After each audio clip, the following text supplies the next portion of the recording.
Hi people, Bill Greenberg with PhoneScholar.com. Today is Thursday, December 9th, 2010, and here's a brief summary of what we got going on the website today. Some really good articles. This kind of falls under what is Apple thinking, and oh, is that what's going on? So here we go. To check out the entire articles, please go to www.phonescholar.com, and of course, any questions, send them to me at blogquestions@phonescholar.com. And here we go. Number one, want a taste of gingerbread on your phone right now? This is pretty cool. On the Android market, there is a loader for the gingerbread. For those of you who already have 2.2, you can go to 2.3, but it is, I guess you can call it a beta version or a loader version, whatever you want to put it.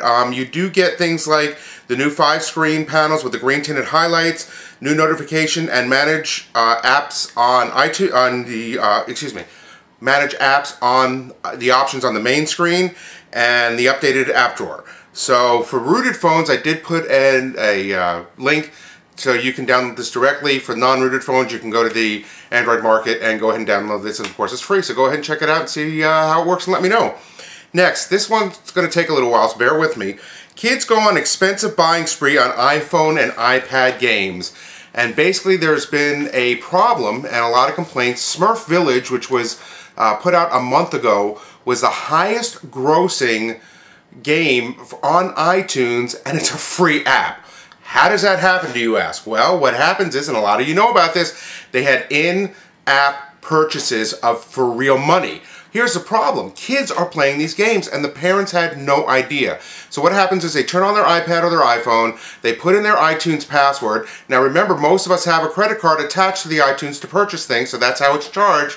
And this lady, Kelly Rummelhart, gave her iPad to her 4-year-old son and realized after a little while that there was charges for $66.88 that she never approved.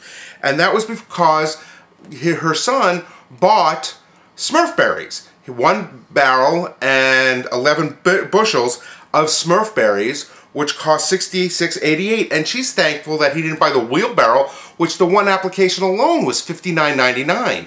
Now here's the problem. There's no in-app warning or permission or anything. And what happens is, the way it works is when you first turn on the iPad and you go to the applications, you put in your password for iTunes. It's supposed to stay on for 15 minutes and then not be allowed. What happened was, but in that 15 minutes, the in-application purchases will not ask for another password, and so the kids can charge up, and for the parents, that's understandable. But when you have a 4-year-old who really can't even read, they have no clue that they're being charged real money for this. They don't even know what real money is, so this is getting ridiculous.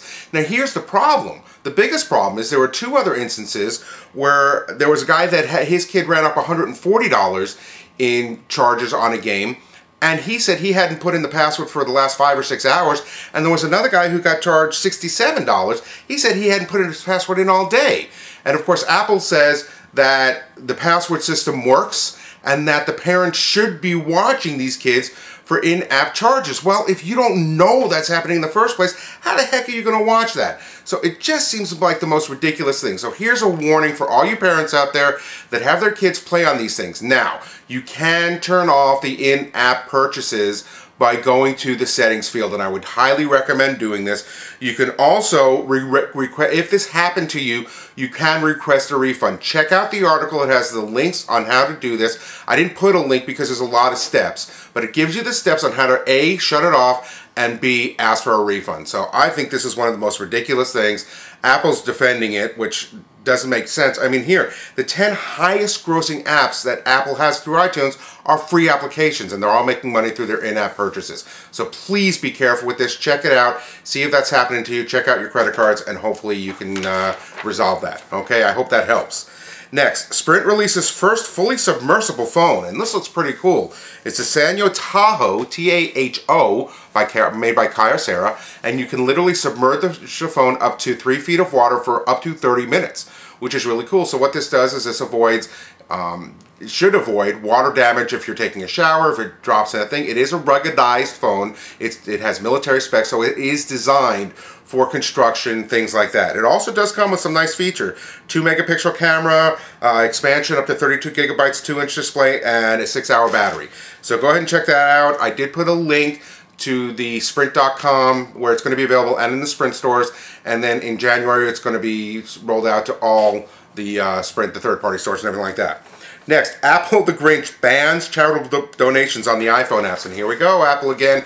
And I don't understand their thinking. They are accepting iPhone apps for places that are doing charities, to put an app onto the iPhone, but then they're banning the ability to give donations through that app.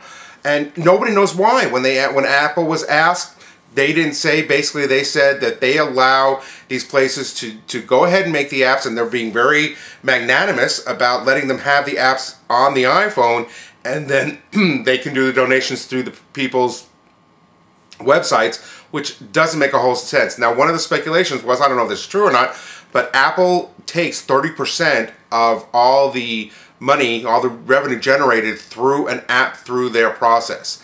And everybody said if they decided to take 30% of a charitable donation, that would really, really create a big stink. So Apple's wrong in this one, and they need to fix this. So hopefully there'll be enough complaints and enough uproar that it'll be taken care of.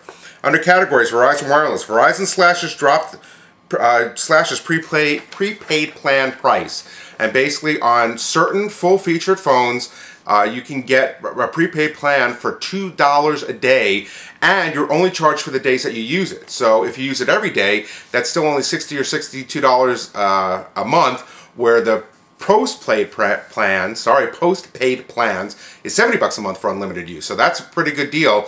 Now do remember, you do spend more money for the phones on the prepaid plans. You don't get the subsidized amount, so that you have to kind of weigh that out and make sure it makes sense to you.